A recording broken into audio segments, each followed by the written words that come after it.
साबिक़ा chairman, member of minority, हम सब जो बेचैनी से इंतजार कर रहे थे वो आगे स्टेज पे हमारे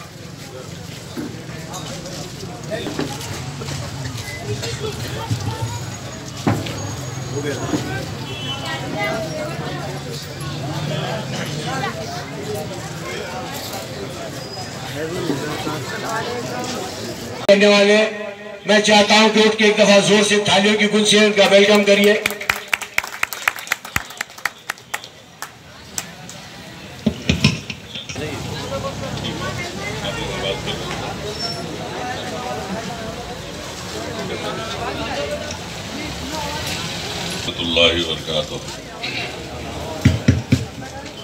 औज़ु बिल्लाहि मिनश शैतानिर रजीम, बिस्मिल्लाहिर रहमानिर रहीम।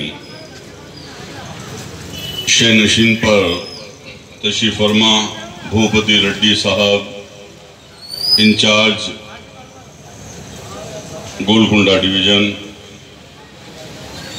जनाब किशन राव साहब, चेयरमैन एग्रो,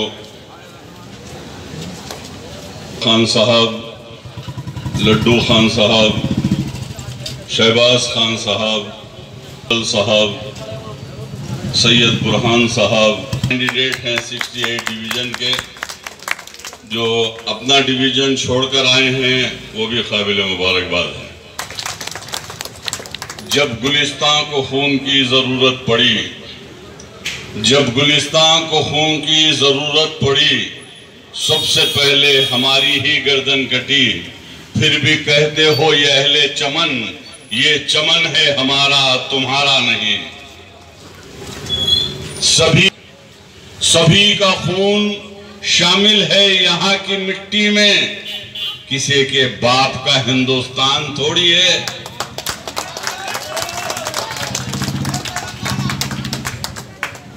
मैं मुशीराबाद में कई डिविजन्स में केटी रामाराव साहब के साथ था और 2 दिन कबल मैंने कहाँ में थे और फिर बोराबंडा, रहमत नगर और जो है यूसुफगुड़े में हमने केटी रामाराव साहब के साथ थे। तो मुझे ऐसा लग रहा था इंशाअल्लाह ग्रेटर हैदराबाद में दुनिया की कोई ताकत हमें रोक नहीं सकती गुलाबी झंडा लहराने से। मेयर हमारा होगा। है बल्दी मसाइल को हल करने के लिए 5 साल में एक मर्तबा आता है।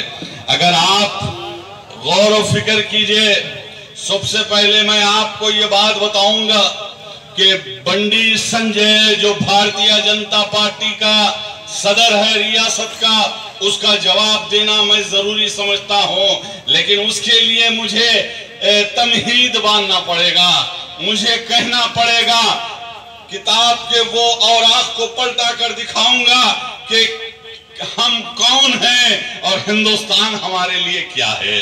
गौर व फिक्र करें कि इस मुल्क की जंग आजादी का पहला शहीद अगर कोई है तो हजरत टीपू सुल्तान शहीद है। क्या इससे किसी को इनकार है? आप गौर कीजिए, आज एनटी रामाराव का पोर्ट्रेट पार्लियामेंट के सेंट्रल हॉल में है। आज सरदार पटेल का पोर्ट्रेट सेंट्रल हॉल में है। आज जो नेताजी सुभाष चंद्र बोस का पोर्ट्रेट सेंट्रल हॉल पार्लियामेंट में है। लेकिन इस मुल्क की दुश्मन पॉलिसी ये है कि हजरत टीपू सुल्तान शहीद ने इस मुल्क से अंग्रेजों को भगाया, लेकिन उनका पोर्ट्रेट पार्लियामेंट में नहीं है। अजीजाने मिल्लत इस्लामिया, हमको गौर व फिक्र करना है। अरे वो एनआरसी एनपीआरसी AA का जवाब तो बाद में दूंगा। ये अमित शाह, ये नरेंद्र मोदी, ये सब आजकल के सियासतदान हैं। अरे उस वक्त हिंदुस्तान नहीं था।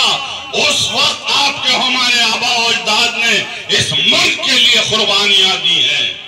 इस मुल्क के चप्पे चप्पे पर हमारे कुर्बानियों के, हमारी अजमत के निशान हैं।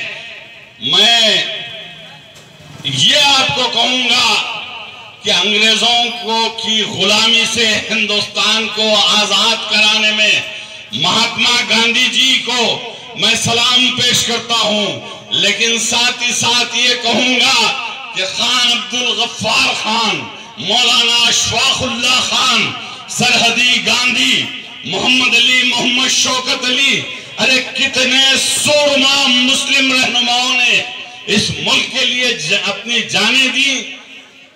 यकीनन लोग कहेंगे रहीमुल्लाह खान नियाजी साहब, ये पार्लियामेंट और असेंबली का इलेक्शन नहीं है, लेकिन मैं बंडी संजय का जवाब दे रहा हूं।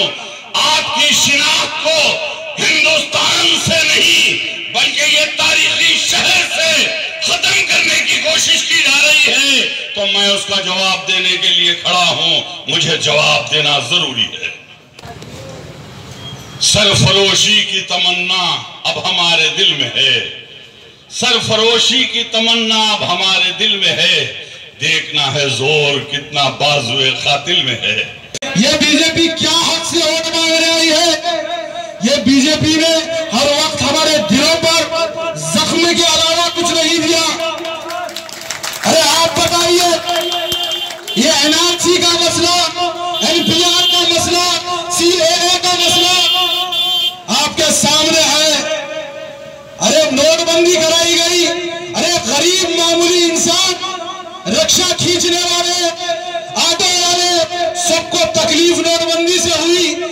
जीएसटी से तिजारत करने वाले ताजिर दुनिया के परेशान, तिजारतें बंद हो गई, लुट गए, बर्बाद हो गए। ये किसने किया? किसने किया बोलिए, बताइए। बीजेपी ने किया। फिर आएंगे वोट मांगने के लिए फटी दरखास्त लेकर आपके सामने। अरे एनपीआर के नाम पर घर घर गए, क्या एक मंसूबा बनाए कि हमको इस मुल्क से निकालने का। अरे हमने इस मुल्क पे 1000 साल तक हुक्मरानी और जहामानी की। इस मुल्क के चप्पे चप्पे के ऊपर हमारी अजमत के निशान है। अरे अगर हम बताने बढ़ जाएंगे कि मुसलमान इस मुल्क में क्या किया, तो सारी रात खत्म हो जाएगी, सुबह फजर हो जाएगी, लेकिन खत्म नहीं होगा। अरे इस मुल्क को मुसलमानों ने बहुत कुछ दिया। तफसील शोला बयान मुखर्रिर रहीमुल्लाह खान नियाजी साहब बताएंगे। इस मुल्क को हमने बहुत कुछ दिया। इस मुल्क को हमने क्या क्या दिया, ये याद दिलाने पर मजबूर हमको मत करो। तुमको इस मुल्क को छोड़कर जाना पड़ेगा। अरे ये मुल्क सेक्युलरिज्म पर है। मैं कह रहा हूं कि फिरका परस्त ताकतों को कह रहा हूं, BJP, non secular communal forces को कह रहा हूं, आरएसएस, बीजेपी, बजरंग दल, विश्व हिंदू परिषद, इनको कह रहा हूं, ये हिंदुस्तान एक गुलदस्ते के मानिंद एक मुल्क है जिसमें हिंदू भी है, मुसलमान भी है, सिख है, ईसाई है। जहां पे किशन राव साहब, किशन रेड्डी साहब को तिलक लगाने का हक है, रहीमुल्लाह खान नियाजी साहब को टोपी पहनने का हक है। जहां नियाजी साहब को टोपी पहनने का हक है, वहां किशन राव साहब को बट्टू लगाने का हक है, तिलक लगाने का हक है। तो ये सेक्युलर मुल्क है। सेक्युलरिज्म हमारी बुनियाद है। आईन और दस्तूर में सेक्युलरिज्म का जिक्र है। सेक्युलरिज्म ये चार पाई है इस मुल्क के। तुम क्या हमको दूर करना चाहते हैं? यह मुल्क किसी के बाप की जागीर नहीं है। यह मुल्क को हमने बहुत दिया। और बीजेपी एनआरसी लेकर एनपीआर शुरू करना चाहती है, तो किसने रेजोल्यूशन पास किया? किसने रेजोल्यूशन पास किया? सिर्फ जबानी जमा खर्च बातें नहीं किए। किसने रेजोल्यूशन पास किया असेंबली में? टीआरएस गवर्नमेंट ने रेजोल्यूशन पास किया।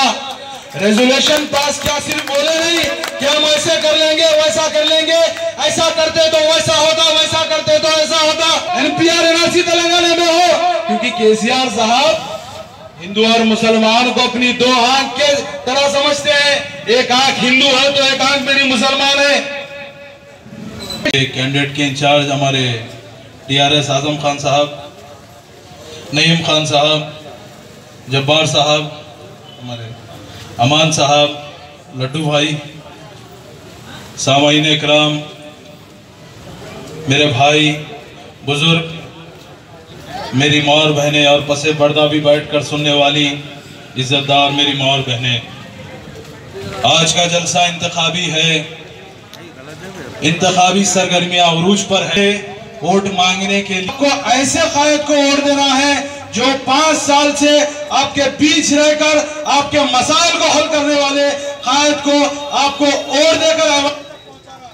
तो शैतानों का वजरा ज्यादा होता है, तो हमेशा शैतान से बचने के लिए औज़ुबिल्लाहि मिनश शैतान पढ़ना चाहिए। डैश पे तशरीफ फरमा भूपति रेड्डी साहब, गोलकुंडे के इंचार्ज किशन राव साहब, एग्रो चेयरमैन, नौजवानों की दिल की धड़कन रहीमुल्लाह खान साहब न्याजी, आवाम से मोहब्बत करने वाले TRC एक शाख एक जान दिल की धड़कन KTR साहब, होम मिनिस्टर साहब, एक्स चेयरमैन उर्दू अकादमी और कैंडिडेट के विपत्ति और जब्बार भाई साहब, डिवीजन प्रेसिडेंट, लड्डू youth president, Syed Faisal general secretary, Syed Burhan और हमारे सीनियर कायद, मेरे भाइयों और बहनों, मेरे बुजुर्गों, जब हमारे KCR साहब 2009 में जंग की शुरुआत करे थे अकेले तन्हा, याद करो वो दिन 2009 दिसंबर 27 दिसंबर तक उनकी जंग कायम थी।